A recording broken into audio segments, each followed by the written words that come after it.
Amada igreja, bom dia a todos, graça e paz do nosso Senhor Jesus Cristo, amém? Eu convido para que todos nós possamos abrir a palavra de Deus no livro do profeta Jeremias, no capítulo 31.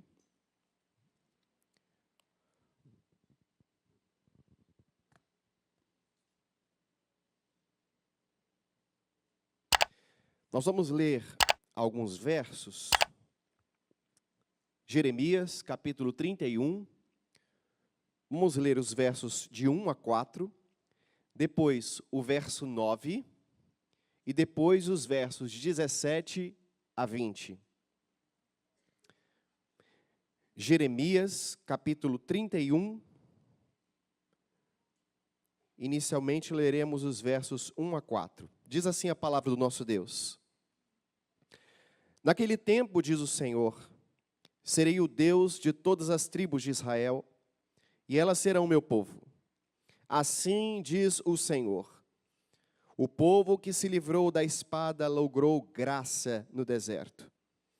Eu irei e darei descanso a Israel. De longe se me deixou ver o Senhor dizendo, com amor eterno eu te amei. Por isso, com benignidade te atraí. Ainda te edificarei e serás edificada, ó Virgem de Israel.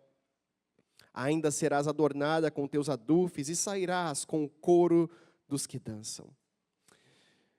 Agora também no verso 9, acompanhe a leitura, verso 9 diz, virão com choro e com súplicas os levarei, guiá-los-ei aos ribeiros de águas, por caminho reto em que não tropeçarão, porque sou pai para Israel, e Efraim é o meu primogênito. Agora, dos versos 17 a 20. Há esperança para o teu futuro, diz o Senhor, porque teus filhos voltarão para os seus territórios. Bem ouvi que Efraim se queixava, dizendo, castigaste-me, e fui castigado como um novilho ainda não domado. Converte-me, e serei convertido, porque tu és o Senhor, meu Deus. Na verdade, depois que me converti, arrependi-me. Depois que fui instruído, bati no peito. Fiquei envergonhado, confuso, porque levei o opróbrio da minha mocidade. 20. Não é Efraim, meu precioso filho, filho das minhas delícias? Pois tantas vezes quantas falo contra ele, tantas vezes ternamente me lembro dele. Comove-se por ele o meu coração, deveras me compadecerei dele, diz o Senhor. Feche seus olhos, vamos orar. Senhor, agradecidos estamos por este momento que temos passado aqui juntos na tua presença, glorificando o teu nome. Agora, Senhor, pedimos, fala, Senhor, com o teu povo, para que teu povo ouça a voz do Senhor, em nome de Jesus. Amém. Meus irmãos, nós estamos no mês de outubro, o mês em que nós comemoramos o mês da Reforma Protestante de 1517. Estamos comemorando neste ano 508 anos da Reforma. Isso é motivo de muita glorificação ao nome do nosso Senhor. E as 5 solas, muito conhecidos por todas, são 5 sínteses de pensamento reformado que contrapõem o catolicismo romano. Muito embora no meio evangélico hoje, muitos evangélicos comemorem as 5 solas ou ainda o mês da Reforma Protestante, infelizmente, apenas comemoram, mas se divorciaram muito do que pensam os reformados em contraposição com o catolicismo romano. Por exemplo, hoje é muito comum, ainda no meio evangélico, vermos pastores se considerando sacerdotes do povo e o povo considerando os seus próprios pastores como sacerdotes, como se entre Deus e o povo de Deus tivessem os pastores. Esse é um pensamento católico romano, mas está infestado no evangelicalismo brasileiro. Outra questão também diz respeito ao púlpito. Muitos dizem que o púlpito é o altar. Na verdade, esse é o pensamento católico romano. O único altar que nós temos é o altar da cruz do Calvário. Ocasião na qual o Cordeiro de Deus foi posto ali naquele madeiro como sacrifício vicário, substitutivo, de uma vez por todas. Não existe altar cristão. O único altar cristão que devemos admitir é a cruz de Cristo. Naquela cruz sangrenta e maldita estava o nosso Redentor, se oferecendo ao Pai em favor dos seus filhos que aqui estão. Também um pensamento que não é um pensamento reformado, que contrapõe o catolicismo romano, é: para ser salvo eu preciso fazer. Porque isso se aproxima do pensamento católico romano, muito próximo do pensamento teológico do semipelagianismo. Faça e será salvo. Na verdade, a Bíblia não fala nada disso. A Bíblia fala que nós somos salvos pela graça de Deus. E é isso que vamos falar nesta manhã. Agora você pode estar perguntando: mas por que nós lemos um texto do Antigo Testamento para falar de sola gratia? Talvez não faça muito sentido, mas eu poderia elencar aqui para vocês vários motivos. Mas dentre estes motivos eu quero elencar apenas dois. O primeiro deles é: como revela a Escritura, a salvação nunca foi pelas obras, mas sempre foi pela graça de Deus. Outro ponto também que quero ressaltar com vocês, o motivo pelo qual estamos falando de sola gratia num texto do Antigo Testamento é: o povo do Antigo Testamento não foi salvo porque eles mereceram ser salvos, ou porque eram mais aceitáveis do que os outros povos circunvizinhos. Pelo contrário, Deus mesmo escolheu o seu povo indigno e todo pecaminoso, desde a fundação do mundo, para mostrar as riquezas da sua graça, por meio de Jesus Cristo, o Deus homem perfeito, que representa este povo imperfeito diante do Pai. O texto que nós lemos, então, ele é uma parte do livro do profeta Jeremias chamado O Livro da Consolação, que vai do capítulo 30 ao capítulo 33 do livro do profeta Jeremias. Este livro de consolação, Deus promete assim cessar esta vida pecaminosa de seu povo. São dos capítulos 30 a 33, conhecido como o livro da consolação. Deus revela ao seu povo nestes capítulos a resposta definitiva à pecaminosidade deste povo. Após esses capítulos, já vemos o juízo de Deus contra as nações. Não está mais falando sobre o povo e o pecado do povo. Em meio à multidão dos pecados do povo, nós temos 29 capítulos, Deus se irresignando contra o seu próprio povo, por causa dos pecados. Os 29 primeiros capítulos é uma história de um retrato terrível da história do povo de Deus, da nossa história. No capítulo 1, por exemplo, Deus fala: eu vou pronunciar contra vocês os meus juízos por causa do pecado de vocês. No capítulo 2 do livro do profeta Jeremias, Deus fala: vocês me abandonaram. No capítulo 3, Deus fala: vocês mancharam a terra com a prostituição de vocês e com a maldade de vocês. No capítulo 4, Deus fala: por que vocês ainda permanecem com pensamentos malignos? No capítulo 5, Deus fala: vocês são pessoas teimosas, obstinadas, rebeldes. No capítulo 6, Deus propõe uma símile. Deus fala: assim como um poço conserva frescas as suas águas, assim também vocês conservam frescas as vossas maldades. Pesado. Após essa densa narrativa terrível da pecaminosidade do seu povo, Deus expressa o motivo pelo qual Ele não abandonou eles e nunca vai nos abandonar. No verso 3 do capítulo 31, Deus diz: com amor eterno eu te amei. Por isso, com benignidade eu te atraí. Em outras palavras, Deus está dizendo: eu amei vocês com amor eterno e nada pode apagar o meu amor por vocês. Eu mesmo atraí vocês com a minha bondade. É pela graça de Deus, Deus move seu coração em favor do seu povo todo pecaminoso. Ao invés de abandoná-los e deixá-los para lá, o coração de Deus se abre. E Ele diz: eu amo vocês não apenas hoje. Eu não amo vocês apenas ontem. Ou também não amo vocês apenas amanhã. Eu sempre amei vocês e eu não vou desistir de vocês. Esse é o coração de Deus para com o seu povo. Isso é sola gratia. Em razão do pecado do povo, Deus enviou um povo estrangeiro e perverso, a saber, os babilônicos. Agora você pode observar, especialmente no capítulo 25 do livro do profeta Jeremias, Deus mesmo levantou os babilônicos para exercer um juízo contra seu povo. Deus diz, eu vou levantar, no verso 9 do capítulo 25, eu vou levantar Nabucodonosor, meu servo. Não quer dizer que Nabucodonosor serve ao Senhor de todo o coração, ou que ele era convertido, ou que ele tinha com Deus alguma relação pactual, não é isso. Mas é porque Deus vai fazer cumprir a vontade dele na vida de um rei perverso. Ele irá exercer uma disciplina na vida do seu povo.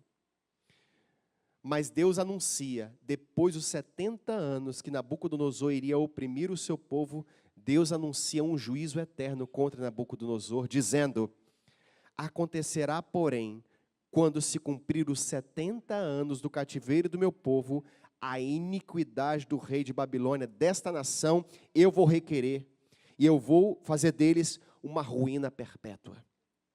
O que fica claro, meus irmãos, é que, para os ímpios, Deus exerce um juízo eterno de condenação. Deus levanta os ímpios, às vezes, para oprimir o seu povo, mas é para fins de santificação, disciplina.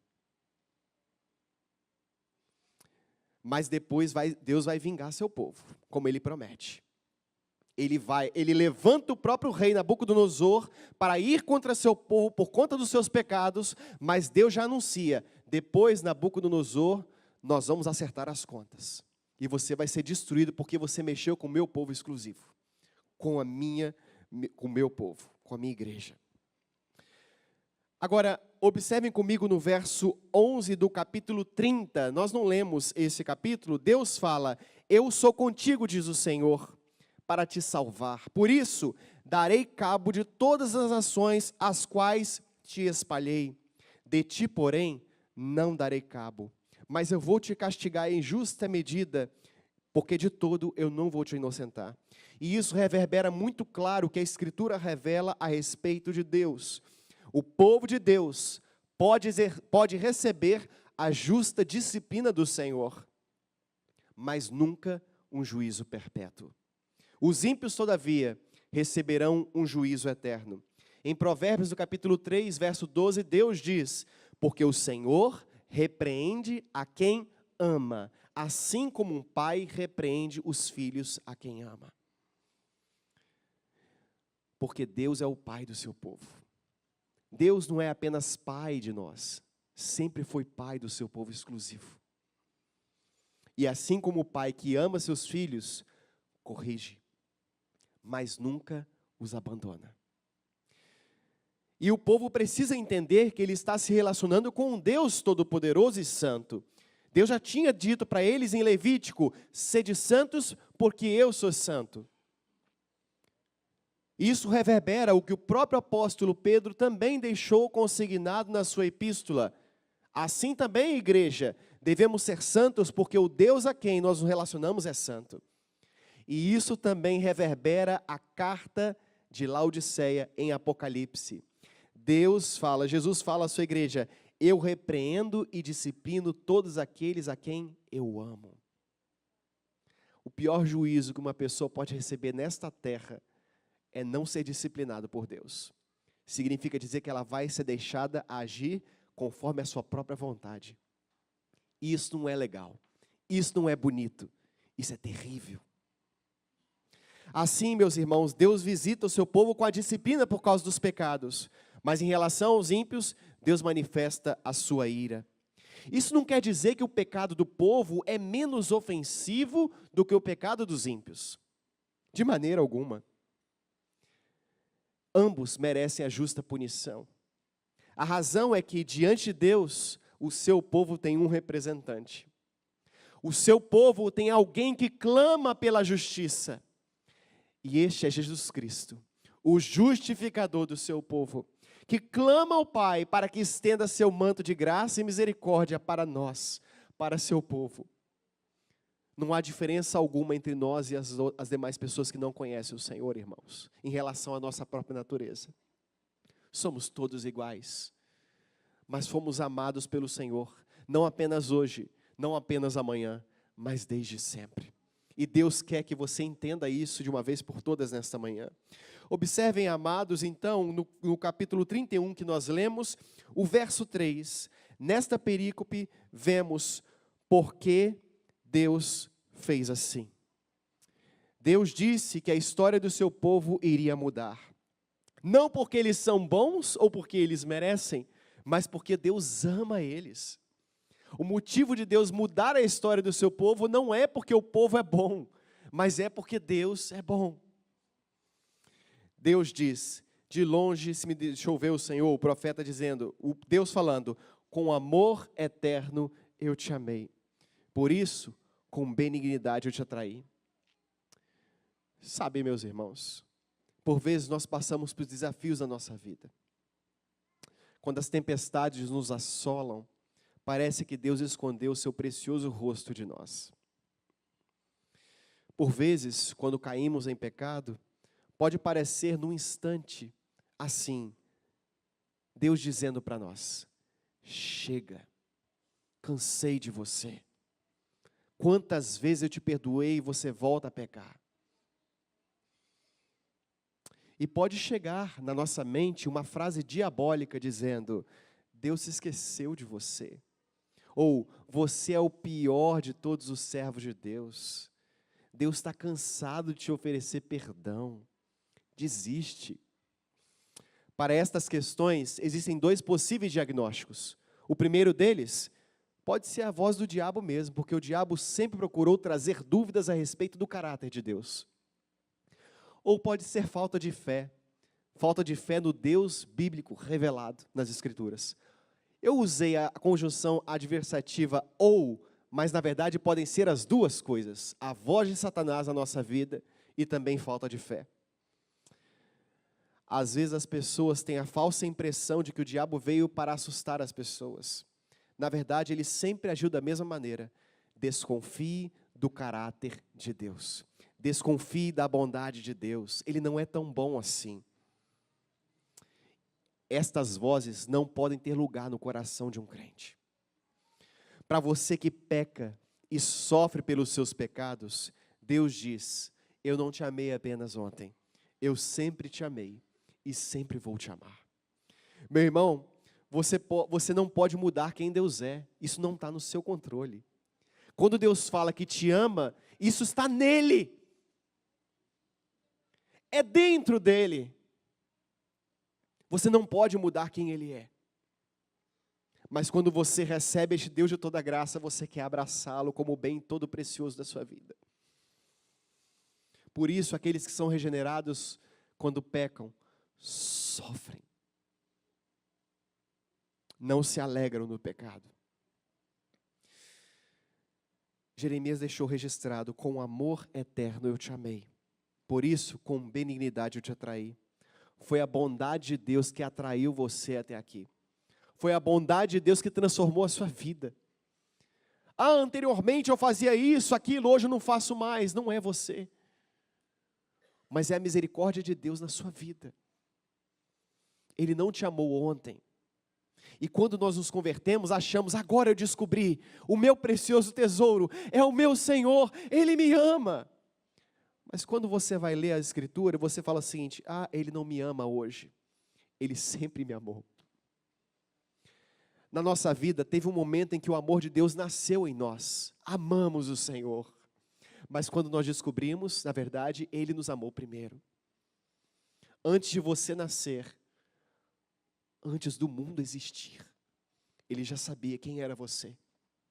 Ele já sabia todas as vezes que você iria pecar. Ele já sabia todos os seus defeitos e falhas. Ele já sabia todas as vezes nas quais você confessou o seu pecado e o arrependimento foi superficial e às vezes fingido.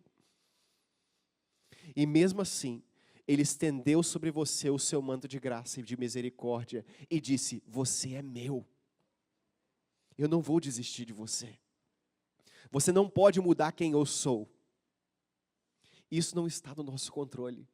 Este é o coração de Deus para pecadores que sofrem pelos seus pecados, para pessoas arrependidas.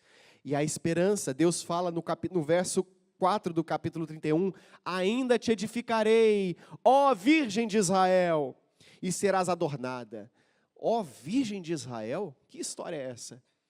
Nós já falamos no início desse sermão, e Deus já tinha acusado eles de prostituição. Como ele pode dizer, ó Virgem de Israel, ó meu povo, Virgem de Israel? Não faz sentido. Deus já tinha acusado eles de prostituição, e aqui a prostituição significa amar outros amores acima do amor do Senhor.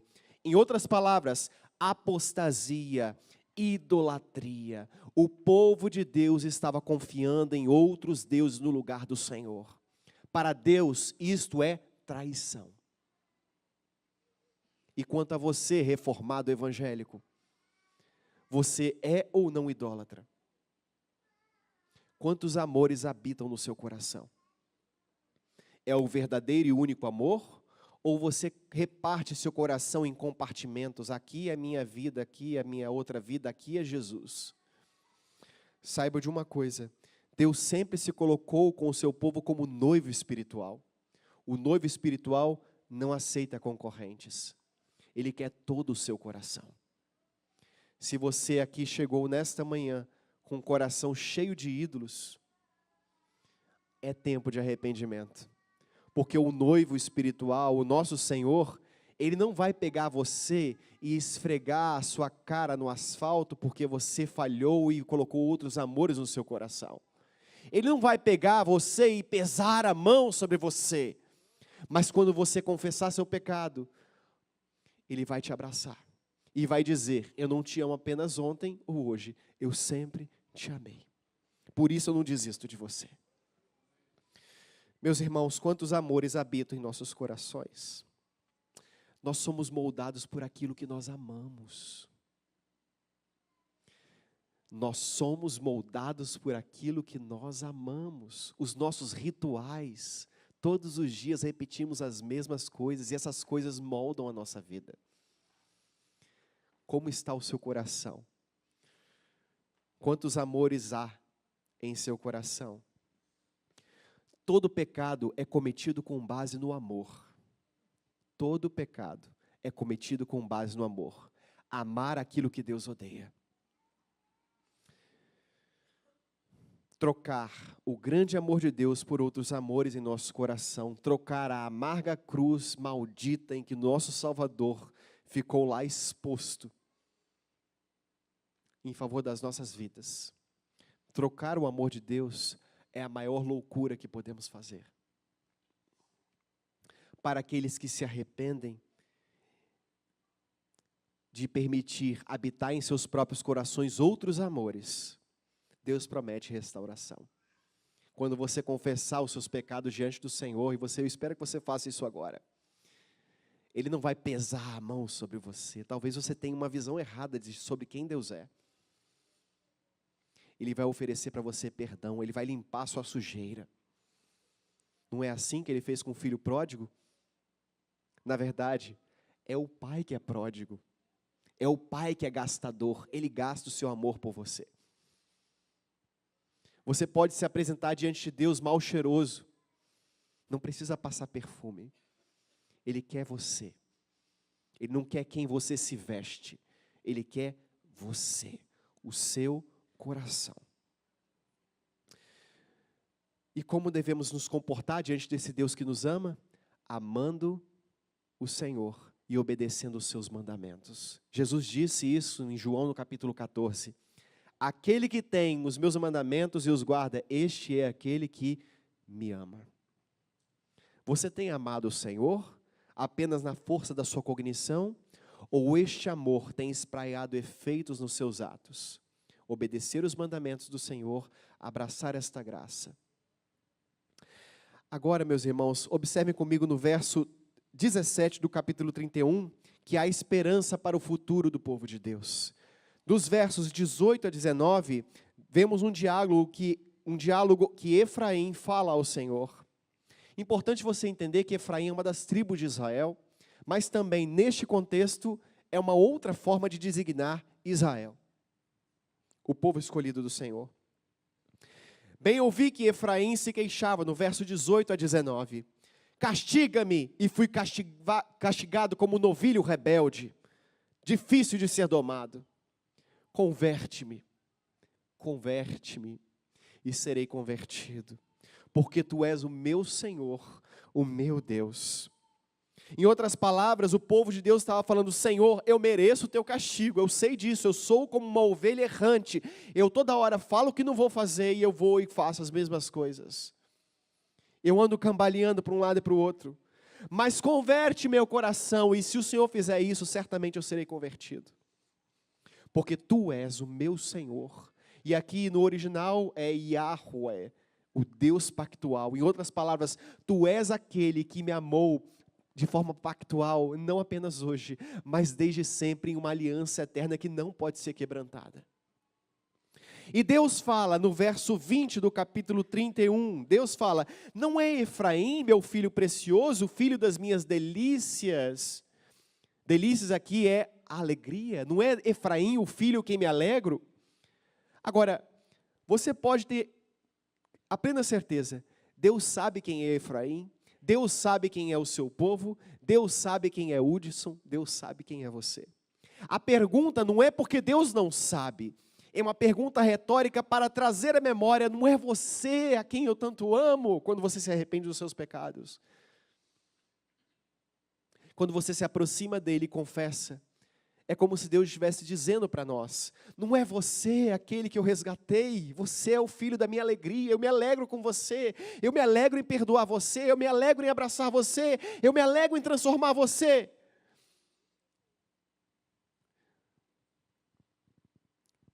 E Deus fala ainda: pois tantas vezes quantas eu falei contra você, Efraim, todas essas vezes eu me lembrei de que eu amo você. É o texto que está falando, irmãos. Em outras palavras, Deus está falando: todas as vezes, meus filhos, que eu falei contra vocês por causa do pecado de vocês, que eu exerci minha disciplina, todas estas vezes, eu me lembrei de vocês com ternura, com amor, com graça e misericórdia. Sim, de fato, Deus tinha falado 29 capítulos iniciais do livro do profeta Jeremias, acusações contra o povo. E todas as vezes que Deus fez isso, no seu coração, Ele trazia consigo um grande amor que não pode ser quebrado. Deus abre seu coração e diz que todas as vezes que Ele se levantou contra seu povo para exercer a disciplina, Ele se lembrou com ternura, com afeto e grandiosa misericórdia. E agora chegamos no ponto mais alto do livro da consolação: o coração de Deus. A palavra coração aqui, em Jeremias, significa literalmente entranhas. Se você pegar a Bíblia da tradução brasileira, a Bíblia mais antiga, está lá escrito literalmente entranhas. Aqui na nossa Bíblia, Ara está traduzida como coração. Mas coração não pode ser aqui compreendido como a sede dos nossos pensamentos. Entranhas para um judeu significa a profundidade, densidade dos meus profundos sentimentos, das minhas maiores afeições. É lógico que Deus não tem entranhas. Isso significa dizer que Deus pega do profundo do coração dele, quando ele se abre, ele vê graça, misericórdia e amor para com o seu povo. O texto diz: meu coração se comove por vocês. E a palavra hebraica traduzida como comove, não significa dizer que eu só vou até vocês. Sabe o que comove significa, literalmente? Fazer barulho, agitação, inquietude. Em outras palavras, Deus está falando que o meu coração, as minhas entranhas, as minhas profundas afeições para com vocês, elas se tornam inquietas dentro de mim. Eu não consigo não estender a minha misericórdia por vocês. Porque o amor de Deus para com o seu povo é um amor muito profundo. É mais profundo do que nós podemos imaginar, irmãos. Quando você está afundado em seus próprios erros, precisando de socorro, o que você pensa a respeito de Deus? Você acha que Deus vai pesar a mão sobre você? Você acha que Ele vai pegar aquela vara da disciplina e cortar você? Você acha que Ele vai pegar o ouvido dele e tampar o ouvido para a sua oração? Não, de fato Ele poderia fazer isso. Mas quando confessamos os nossos pecados, Ele se aproxima. E por quê? Porque Ele é assim. Porque a misericórdia dele dura para sempre, porque o coração dele não consegue não extravasar em misericórdia por amar a gente. O coração de Deus é surpreendente. Eu jamais agiria com pessoas assim, e você também não, seja franco com você mesmo. Mas ele age assim, porque ele é assim. É a natureza dele, são as profundidades das suas próprias afeições. Às vezes você está afundado em trevas, pensando talvez que Deus vai exercer juízo contra você. Mas quando Ele flui, do coração dele flui graça, amor e misericórdia. E você pode perguntar, por que Deus está fazendo isso com o seu povo? Mas Deus já falou isso no próprio capítulo 30, um pouquinho antes, no verso 21. O seu príncipe vai surgir no meio do seu próprio povo e ele vai reinar. E eu vou fazer com que esse príncipe se aproxime de mim. E olha, quem pode se aproximar de mim? Deus já tinha prometido a restauração do povo que se daria por meio de Cristo Jesus, o príncipe do seu povo. Quem é, pois, que se aproxima diante de Deus, o Todo-Poderoso? Somente aquele que é o Deus que se fez homem, perfeito, santo, santo, santo, e que leva os pecados do seu povo. Então, meus irmãos, para finalizar, a Bíblia mostra para a gente um quadro terrível de pecado. A condição humana é, todos pecaram. Judeus, gentios, índios, asiáticos, todos pecaram e estão, por conseguinte, destituídos da glória de Deus. Ninguém jamais conseguiu cumprir a lei de Deus, expressa no Decálogo, nos 10 mandamentos. Somente um, Jesus Cristo, o Deus homem. A salvação não pode ser pelas obras, porque se fosse, todo mundo estaria no mármore do inferno. Condenado, afundado para todo sempre. A lei moral de Deus, então expressa no Decálogo, serve para nos mostrar quão distante nós estamos, porque a lei revela o pecado. A lei mostra, Deus exige isso e você não consegue cumprir as exigências de Deus. Não porque a lei é má, Paulo já explica isso para nós. A lei vem do coração de Deus, mas ela expressa que você e eu não conseguimos chegar lá. Por isso, nós precisamos do Evangelho da Graça. Por isso precisamos de Jesus. Por isso precisamos de um representante. Nossa justiça não advém das obras da lei, mas advém da justiça perfeita de Cristo Jesus, que nos foi outorgada pela graça. Meus amados irmãos, do coração de Deus flui graça. Às vezes pregaram para você um Deus diferente. O Deus bíblico é um Deus totalmente reto. Ele não aceita o pecado. Ele é santo, santo, santo. Ele tem nojo do pecado. O pecado é uma ofensa à santidade de Deus. Mas Deus também amou pecadores e os chamou das trevas para terem um representante, Jesus Cristo. Você não deve se orgulhar por você ter sido escolhido. Deus não te escolheu porque algum dia você iria dar algum fruto, algum resultado. Ele te escolheu para você dar muitos frutos, operados pela ação maravilhosa do Espírito Santo na sua vida. Deus não te escolheu porque há em você beleza ou formosura, mas Ele trocou a feiura do seu pecado pela beleza de Cristo. Deus não te escolheu porque você se veste com modéstia. Deus te escolheu para vestir a sua nudez de pecado e te vestiu com vestes reais e te chamou de filho, nos chamou de filhos. Deus não te escolheu porque você é bom. Deus te escolheu porque Ele é bom. Essa é a verdade. A doação é um dos institutos mais belos que existem. É difícil. Mas não é o adotado que escolhe seus pais. É o doador, é aquele que resolve adotar, que escolhe a criança. Eu quero essa criança para mim. A razão da escolha de Deus não está em você, está nele, porque Ele te amou, e a sua misericórdia dura para sempre. Sola gratia, sola gratia. Amém? Coloque-se de pé. Senhor, queremos exaltar o Teu nome, porque certamente o Senhor falou ao coração dos pecadores que aqui estão. Pecadores que sofrem com os seus próprios pecados, que lutam contra eles todos os dias. Senhor, os amores do nosso coração nos moldam. A repetição todos os dias nos molda. Os nossos costumes nos moldam.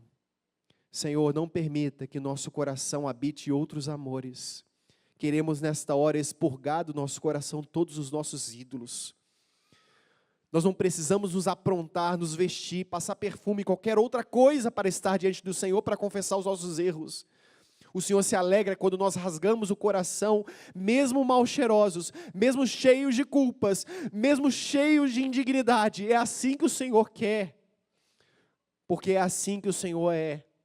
O Senhor estende o seu manto de graça para pecadores indignos que aqui estão, porque o teu coração, Senhor, quando se abre, ele se mostra tão bondoso, tão misericordioso, que isso nos constrange.